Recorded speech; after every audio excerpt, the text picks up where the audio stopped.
আগে যে হাঁসটা পরিষ্কার করেছি এখন সম্পূর্ণ পরিষ্কার করা শেষ।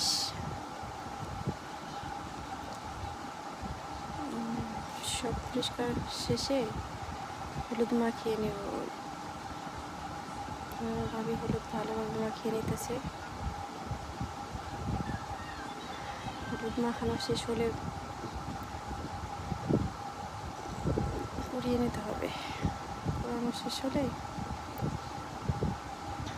দিকটা যা থাকে লোম সব উঠিয়ে নিতে হবে। হাঁসটা পরিষ্কার করতে কঠিন, আবার কঠিনও না, নিজের মধ্যেই সব। এর আগের ভিডিও তো দেখছেন, রাজহাঁস পুড়িয়েছিলাম হলুদ মাখিয়ে, অনেক সুন্দর হয়েছে। আজকেরটা অনেক সুন্দর হয়েছে। হলুদ মাখানো শেষে গ্যাসের চুলা পুরাতে হবে। পুরানো শেষ ভালোভাবে।